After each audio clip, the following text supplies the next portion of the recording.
সৃষ্টিকর্তার রূপ কেমন? সৃষ্টিকর্তা বা ঈশ্বর বা আল্লাহ বা ভগবান বা গড যে নামে ডাকুক, তার রূপ কেমন এ ব্যাপারে কোরআনে কি বলে? কোরআন কি বলে, ভগবত গীতা কি বলে এবং বাইবেল কি বলে, তাই না, তাওরাত কি বলে, ইত্যাদি ইত্যাদি। প্রথমে কোরআন দিয়ে শুরু করব। এটা আছে আপনার পবিত্র কোরআন শরীফের 24 নম্বর সূরা নূরের 35 নম্বর আয়াত। এখানে আল্লাহ পাকের রূপ কেমন সে সময় বলা হয়েছে। শোনেন কি বলে, আল্লাহ ই রস্যই একটা আছে পিছনে, আল্লাহ ই অর্থাৎ মাস্ট বি বোঝায় এখানে। অবশ্যই আল্লাহ আকাশ ও পৃথিবীর জ্যোতি। আল্লাহ হচ্ছে আকাশ এবং পৃথিবীর জ্যোতি। তার জ্যোতির উপমা যেন সেই তাকের মতো, তার উপমা যেন সেই তাকের মতো, যার মধ্যে আছে একটা প্রদীপ। প্রদীপটি একটা কাচের আবরণের মধ্যে স্থাপিত। কাচের আবরণটি উজ্জ্বল নক্ষত্র সদৃশ্য পবিত্র জৈতুন বৃক্ষের প্রজ্বলিত হয়, যা প্রাচ্যের নয়, প্রতীচ্যের নয়। অগ্নি সংযোগ না করলেও মনে হয় ওর তেল যেন উজ্জ্বল আলো দিচ্ছে, জ্যোতির উপর জ্যোতি। আল্লাহ যাকে ইচ্ছে তার জ্যোতির দিকে পথ নির্দেশ করে।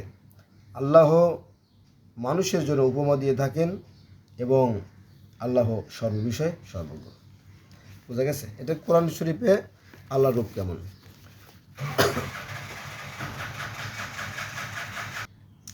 আমরা জানলাম যে আল্লাহ পাকের রূপ কেমন, সে বিষয়টা আলোচনা করা হয়েছে পবিত্র কোরআন শরীফের 24 নম্বর সূরা নূরের 35 নম্বর আয়াতে।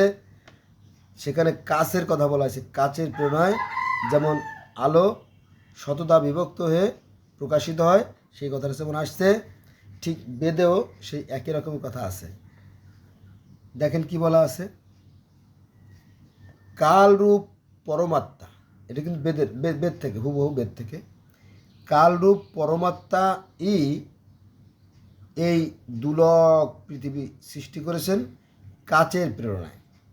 এই যে কোরআনেও যে কাচ শব্দটা আছে, আর বেদেও ঠিক কাচ শব্দটাই আছে। অবাক হচ্ছেন? দেখে নিন। আচ্ছা, এবার আসেন ভগবত গীতায়। গীতাও আছে আমার কাছে। তো বেদ কোথায় পেলেন? বেদটা যেহেতু বিশাল, বেদ থেকে বের করা তো কষ্ট, এই জন্য আমি বেদের নোটটা আমি কাছে রাখছি। বেদও আছে, যার বিশ্বাস তারা করবেন, আর না বিশ্বাস করলে আর ব্যক্তিগত ব্যাপার। এবার আসেন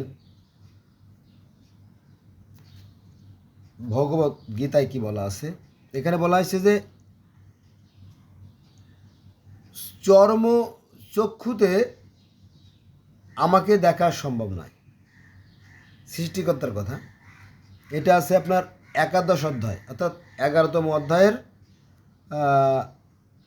8 নম্বর বাক্য বা সেন্টেন্স বা আয়াত বা শ্লোক, আপনি যা ধরেন। সৃষ্টিকর্তা বলতেছে যে চর্মচক্ষু দ্বারা আমাকে দেখা সম্ভব নয়, তাই তোমাকে জ্ঞান চক্ষু দান করিতেছি। ভালো কথা। এই যে চর্মচক্ষুতে সৃষ্টিকর্তাকে দেখা সম্ভব নয়, কোথাও কোরআনে আছে। কি জ্বালা, তাই না? এটা আছে সূরা আনামের 103 নম্বর আয়াতে, যে মানুষের এমন কোনো সাধ্য নাই যে চর্মচক্ষু দ্বারা সৃষ্টিকর্তাকে দেখে। তাহলে একই কথা, বেদে যা আছে, গীতায় যা আছে, কোরআনে যা আছে, বাইবেলে তো তাই আছে, একই তো কথা। তাহলে সমস্যাটা কোথায়? সমস্যাটা এখানে। আচ্ছা, এবার আসেন 11 অধ্যায়ের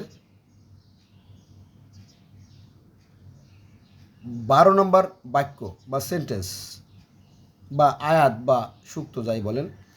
এখানে বলা হয়েছে 1000 সূর্য যদি আকাশে উদিত হয় তবে ঈশ্বরের রূপ তাহার তুলনায় কিছুই নয়। ঠিক আছে, এটা এবার 1 নম্বরে কোরআন, 2 নম্বরে বাইবেলের নোট থেকে বললাম, নোট বাইবেল আছে বিশাল তো, এই বেদ, তারপরে ভগবত গীতা থেকে বললাম। এবার আসবো আমরা বাইবেলে।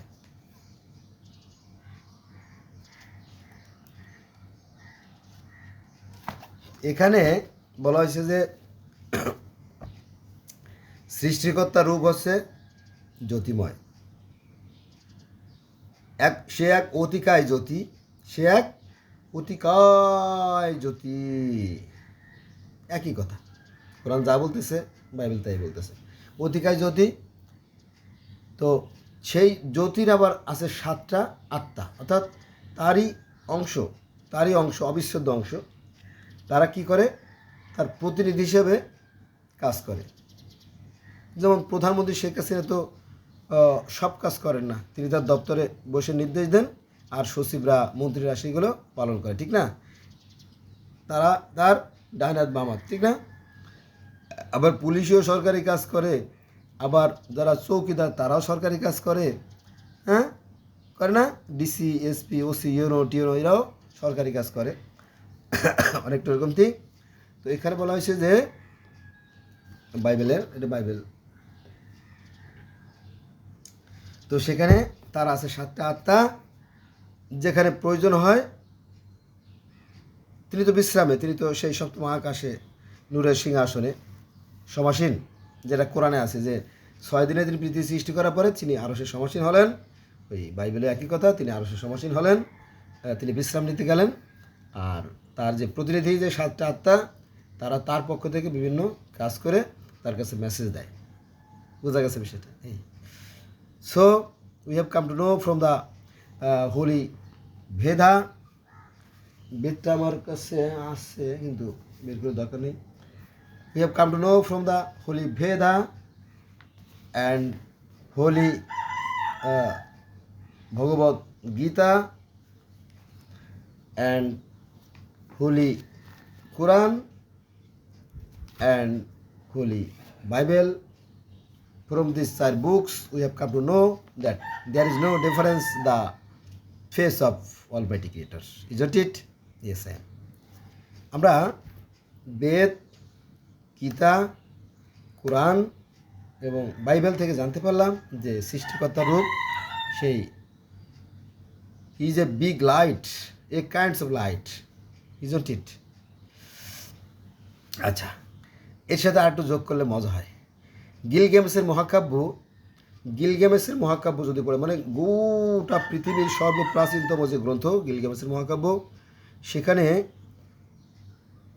ওই যে গিলগ্যামেসের বন্ধু ইনকেদু যে গরু জবাই দিছিল বা গরু মেরে ফেলছিল, সেটা কিন্তু সূর্য দেবতা শামাসের আশীর্বাদ নিয়ে, কিন্তু সূর্যেরও দেবতা আছে, কিন্তু সূর্য সেখানে শামাস মানে সূর্য, সান মানে সূর্য, হ্যাঁ, সালেম মানে সূর্য, অনেক নামে আসছে বিভিন্ন ধরনের। সালেম বলতে আমি বলতেছি, রাখেন আগে এটা শেষ করি। এটা হচ্ছে যে গিলগ্যামেসের যে গ্রন্থ, সেখানে সেই যে শামাস মানে সূর্য, এই শামাসের আশীর্বাদ নিয়ে গিলগ্যামেসের বন্ধু এনকেদু ওই যে গরুকে হত্যা করছিল এবং বনের রাজা হোমবাবার 7টা ছেলেকে হত্যা করছিল। পরে দেবতাদের আশীর্বাদে সে ধ্বংস হয়ে যায়, মারা যায়, এরকম কাহিনী আছে। তারপরে মিশরীয়রা সৃষ্টিকর্তায় বিশ্বাস করতো না, এই কথা 100% মিথ্যে কথা। তারাও সৃষ্টিকর্তায় বিশ্বাস করতো এবং রা, অদৃশ্যের যিনি দেবতা, যিনি নিরাকার, জ্যোতিময়, অশরী, তিনি হচ্ছে রা, তাকে বিশ্বাস করতো। এটা আমাদেরকে জানতে দেয় না বলে আমরা জানি না, কিন্তু প্রকৃত সত্য ওই একই কথা। আর এই যে বর্তমানে যে ফিলিস্তিন ইসরায়েলের মারামারি করতেছে, কাটাকাটি করতেছে, এই ফিলিস্তিনের আগে ছিল এই জায়গাটার নাম কি? লেবানন। আবার ফিলিস্তিনের আগে ছিল এটা প্যালেস্টাইন। আবার এই সব মিলে ছিল এর নাম কেনান। আবার কেনানের আগে এটা ছিল জেবুসাইড। কি জ্বালা দেখছেন না? একই জায়গা নাম পরিবর্তন হয়ে গেছে যুগে যুগে। এখন যেমন ইউনূস সাহেব এখন ক্ষমতা আছে, এর আগে ছিল শেখ হাসিনা, তার আগে কে ছিল এরশাদ, তার আগে ছিল জিয়াউর রহমান, তার আগে ছিল খন্দকার মুস্তাক, তার আগে ছিল পাকিস্তান। না ঠিক ওরকমই যুগে যুগে পরিবর্তন হয়ে গেছে। তো আজকের যে জেরুজালেম আর ফিলিস্তিনে যে মারামারি হচ্ছে, কাটাকাটি খুনোখুনি হচ্ছে, এখানে জেবুসাইড নামে একটা গোত্র বাস করতো। তারা সেই অস্তগামী সূর্যের পূজা করত। পূজা মানে কি? পূজা মানেই নামাজ, পূজা মানেই আর্চনা, পূজা মানেই ধ্যান, পূজা মানেই কি আরাধনা, পূজা মানেই তপস্যা, পূজা মানেই কি সেই সৃষ্টিকর্তার গুণগান গা, সেই সৃষ্টিকর্তাকে স্মরণ করা। Equal, there is no difference if you think deeply. তাহলে সেই যে ফিলিস্তিন, এখানে এক সময় জেবুসাইড নামে একটা গোত্র বাস করত বা জাতি বাস করত। তারা সেই অস্তগামী সূর্যের পূজা করত, যেটা আমরা পাইলাম বাইবেলে, খালি উল্টে যায়, বাইবেল, কোরআন, বেদ। বেদটা যেহেতু বিশাল, তো বিশাল বেদ রয়েছে সে সেলফে এলো গীতা। তাহলে আমরা কয় জায়গা পেলাম? 1 নম্বরে গিলগামেশের মহাকাব্য, 2 নম্বরে মিশর, 3 নম্বরে জেবুসাইড অর্থাৎ জেরুজালেম, 3টে, আর এখানে আছে 4টে, মোট 7টা, তাই না? আমি আরও বলবো, আপনারা আমার সাথে থাকেন। তাহলে এই তারা সেই সালেমে পূজা করতো আজ থেকে 6000 বছর আগে। তারপরে ওই যে বর্তমান ইরাকের পূর্ব নাম ছিল মেসোপটেমিয়া। তো এই মেসোপটেমিয়ার উর নামক শহরে হযরত ইব্রাহিম আলাইহিস সালামের জন্ম হয়। তিনি বিচক্ষণ জ্ঞানী ব্যক্তি ছিলেন এবং তিনি ছিলেন সারা পৃথিবীর কিং, রাজা। তিনি ঘোষণা করেন, এই মুখের দল, এই যে চন্দ্র, সূর্য, গ্রহ, নক্ষত্র, দিন রাত, জোয়ার ভাটা, সকাল সন্ধ্যা, ঋতু পরিবর্তন, এই যে সব সুশৃঙ্খলভাবে সুনিয়ন্ত্রিতভাবে পরিচালিত হচ্ছে, নিঃসন্দেহের পিছনে একটা শক্তি আছে। সেই শক্তির নাম হচ্ছে লা ইলাহা, লা আল্লাহ, লাত, যাই বলেন, ইলা, রব, গড, রাব্বি, বুঝা গেছে? তো সেই থেকে গোটা পৃথিবীতে একটা বৈপ্লবিক পরিবর্তন সাধিত হয়। আর তিনি হচ্ছে ইব্রাহিম। কোরআনে আসছে ইব্রাহিম হচ্ছে পৃথিবীর সর্বপ্রথম মুসলমান। মুসলমানদের মধ্যে আমি প্রথম। আমার ভিডিও দেখে নিন, আছে সেখানে, বুঝা গেছে? এই হলো বিষয়, এই আর কি। হ্যাঁ, এবার আরও কিছু জায়গায় বলি।